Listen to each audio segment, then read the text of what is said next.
the role the U.S. government can play. Ladies and gentlemen, join me to welcome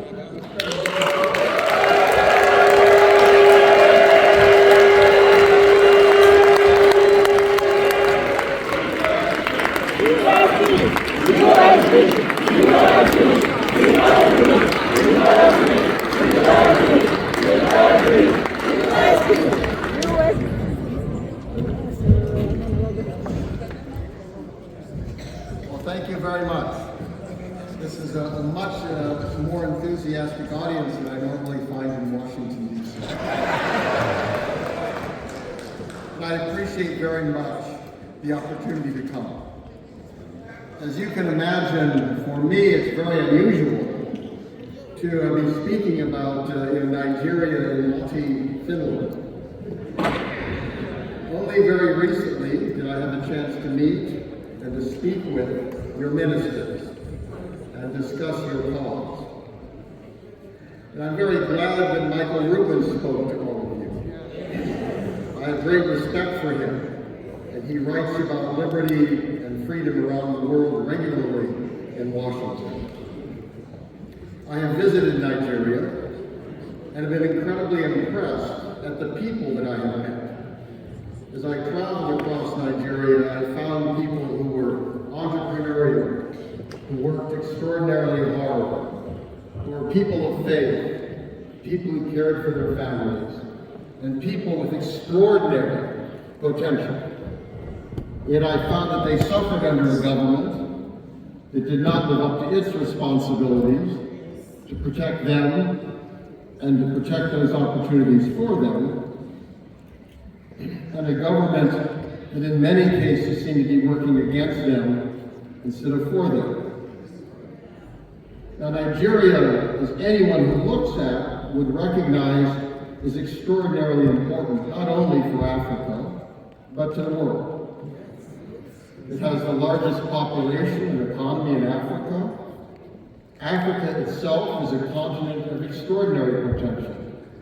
A growing population when most of the rest of the world, including America, have declining populations. But we see vibrancy and growth in Africa. And Nigeria has so much to offer, not only to Africans, but also to Americans and to people around the world.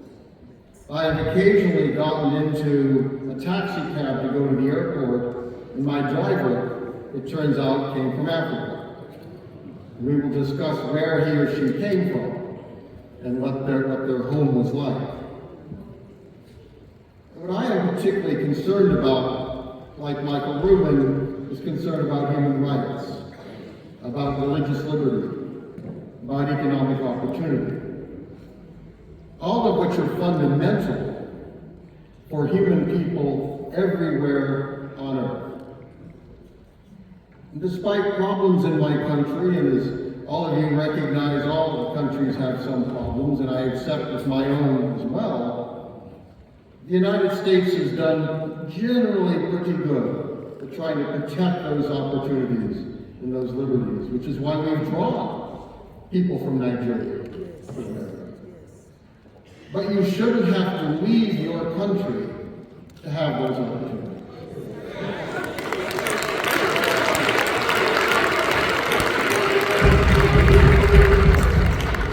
To me, that is the great tragedy that we see in Nigeria today, and for Biafrans, is the belief that to be fully protected and have full opportunity, that they must leave and go somewhere else. Now, you are enriching countries around the world, and that, I think, is wonderful, bringing knowledge of Nigeria, of Biafra, of Africa, to Finland, to Europe, and to America. But again, you shouldn't feel you have to leave your homes to do so. And that is something which other people, other countries around the world should support you as you demand that those opportunities be protected.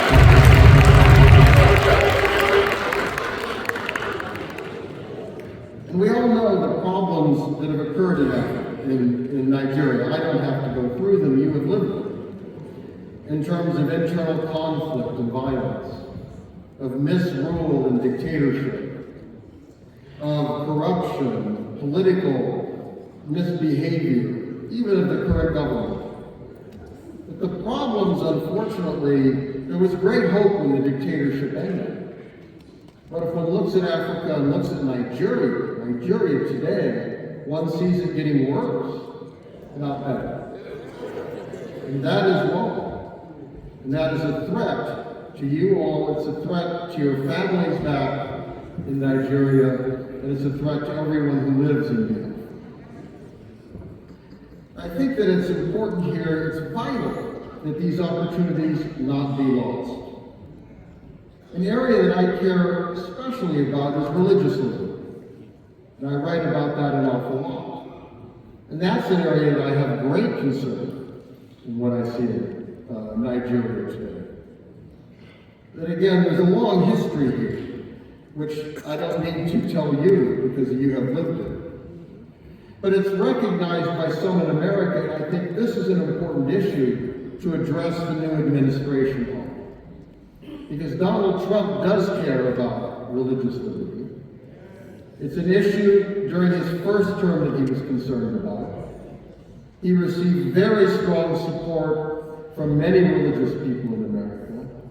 And this is the kind of issue that you can use to talk to the incoming administration about the importance of liberty in Nigeria, and also in that context then raise the cause of Biafra. That is not something which many people write about. Michael Rubin was an exception.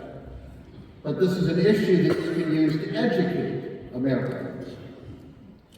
The U.S. Commission on International Religious Freedom, which is an independent body that studies religious issues around the world, told us last year that freedom conditions in Nigeria remain extremely poor.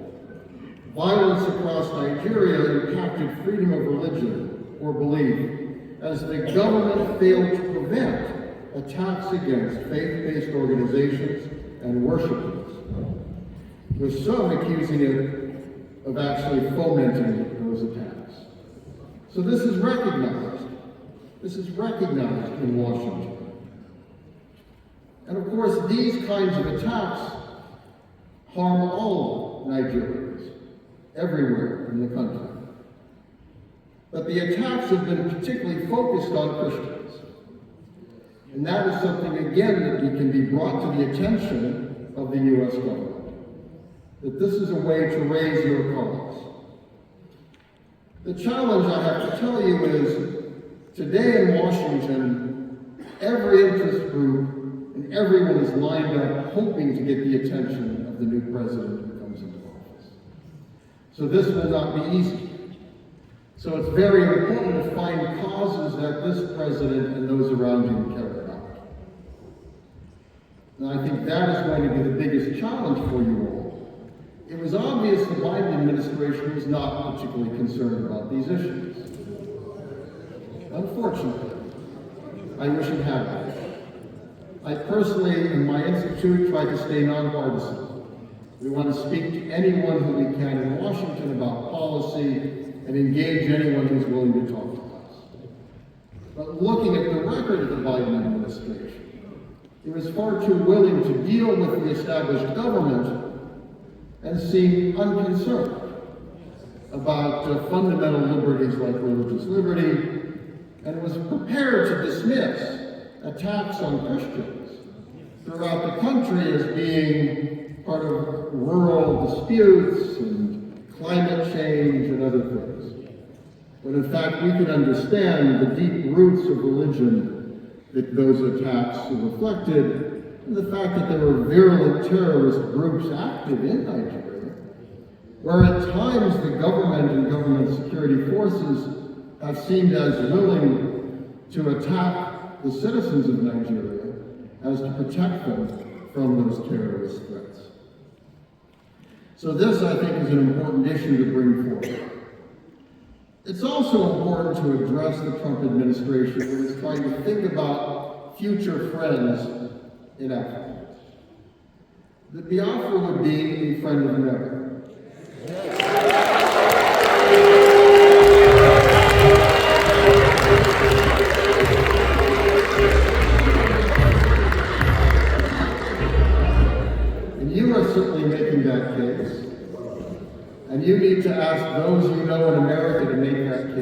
in America as well.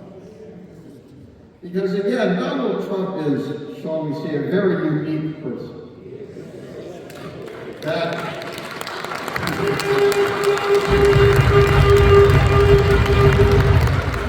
That's not always perhaps to America's benefit, but I think in this case, it's actually very useful. Because Donald Trump is willing to break with the status quo.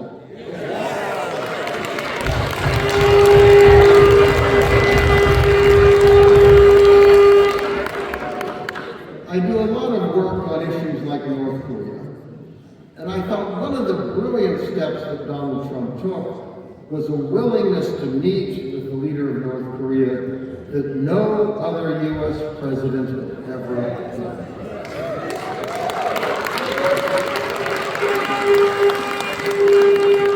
So that is something that you can appeal to him on, that perhaps he could meet with the leader of Biafra.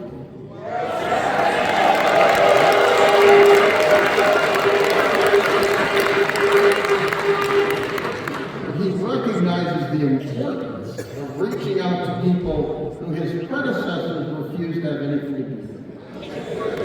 Donald Trump, maybe there is an opportunity.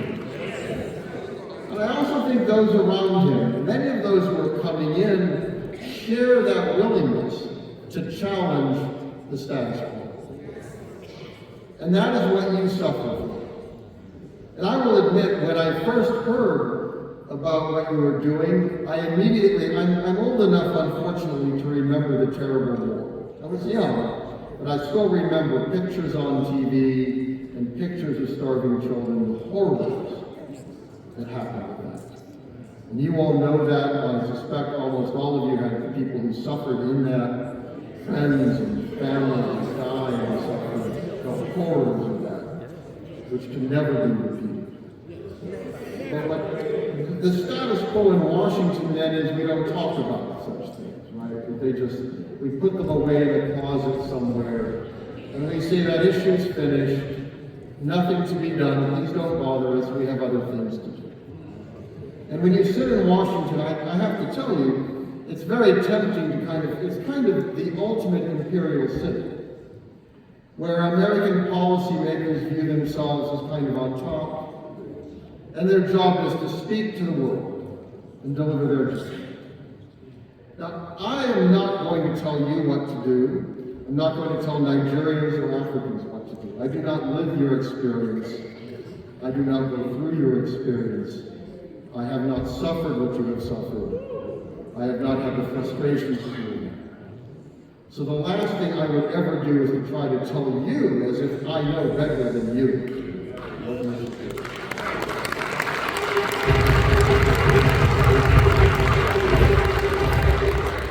But I want to encourage you to speak out, because you can carry the message forward. And that message needs to go to Washington, D.C. And that message needs to go to the White House when there's a new president. It needs to go to the Congress. Now the U.S. Senate will be controlled by Republicans as well.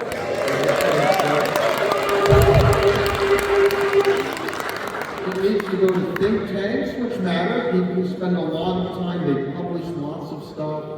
You know, they spend a lot of time thinking in theory, in meeting, but they need to hear your message, because today it's not a message that anyone really wants to talk about.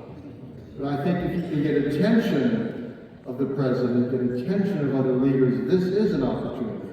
And I want to encourage all of you, you have a cause that is just. A cause that is important. It is a cause that is compelling. And I think to nestle that within the larger argument. You know, this is an administration, current one, where the president only now, as he is about a month and a half away from leaving office, decided to visit Africa. But apparently he looked at a map one day and said, oh, I guess I wasn't there. Now we need, with the new administration, the president comes in and says, I should go to Africa. I need to look at Africa. I need to understand Africa. And a good place for him to start is Nigeria.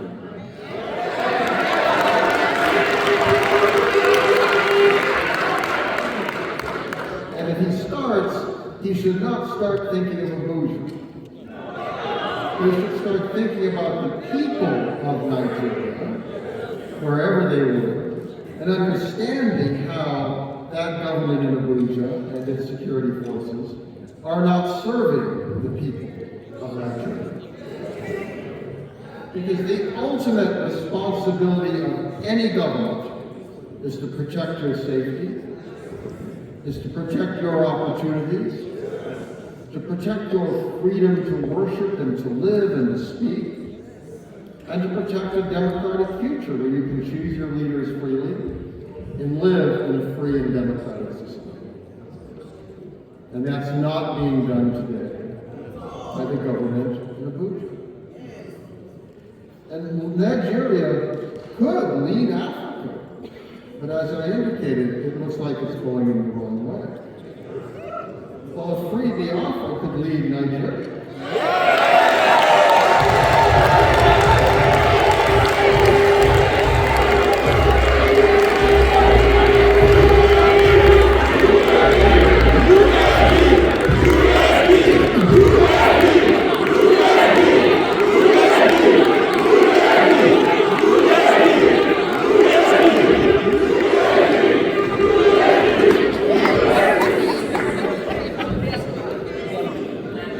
To encourage, take that message to Washington. Yes. That listening to you is an opportunity for the United States to help improve Africa and help Africa lead the world. Because as I indicated, again, you look around the world, virtually every country is shrinking. I mean, one can look at Europe and much of Europe could theoretically disappear. I mean, the estimates on fertility rates, it's extraordinary. Even in China, by the end of the century, people talk about China being maybe 400 million people rather than 1.4 billion. Africa continues to have vitality. Africa continues to have life. And for the future can show the way. And that is the very good reason for the United States to have a president start with a visit to Africa, not end with a visit to Africa. To turn it around and say, I'm starting with the future. I'm starting with the possibilities. I'm starting with the opportunities. And again, a good place to start, if that's your policy,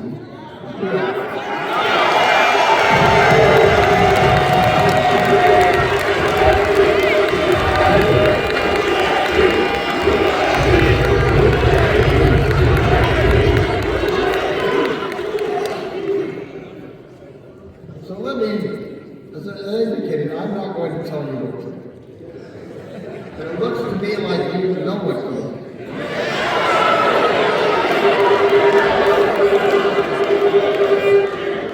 And I want to commend you, again, for your enthusiasm, for your willingness to gather here, for your willingness to your chosen leaders, you're pushing the referendum, you're taking steps to make this vision, this dream into a reality.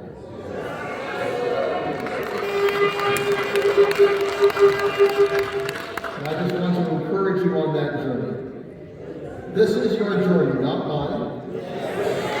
Not mine, not an America's journey. Unfortunately, the United States has pushed a lot of people on journeys that didn't work out. But if you start on the journey and you are making the journey happen, then you can come to America and say, help us.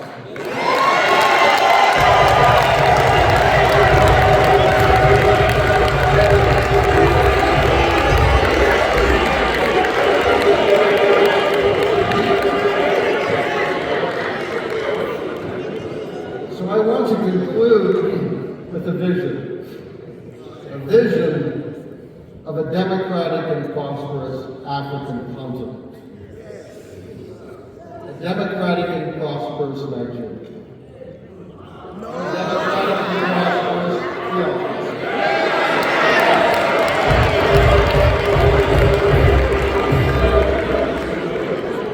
This is up to you to turn that kind of vision into a reality. I'm so happy again to see so much enthusiasm and a willingness to gather and to push this vision. And I want to thank you for inviting me to come and speak to you.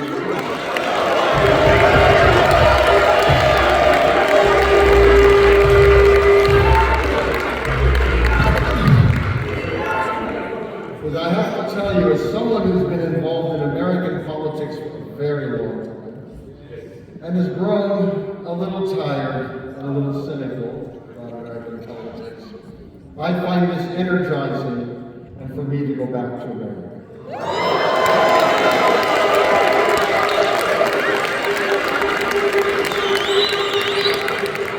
So thank you, Godspeed, and have a blessed new year.